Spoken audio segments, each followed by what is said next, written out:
Hey, it's Eric with Sprucehill Custom Homes and Renovations. It is the week of June 8th, and here is a progress report for our. You can see behind me that the home is pretty close to being complete framing.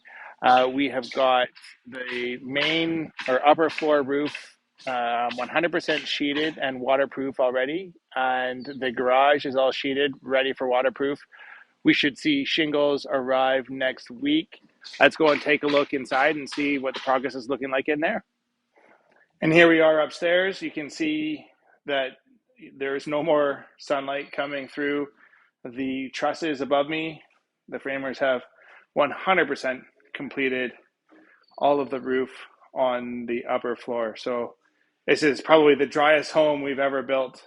We've been very lucky with the weather, and very happy that our roofing trade partner was able to get in here and get this thing buttoned up for us before it rains this weekend. Anyways, that's the update for Valley.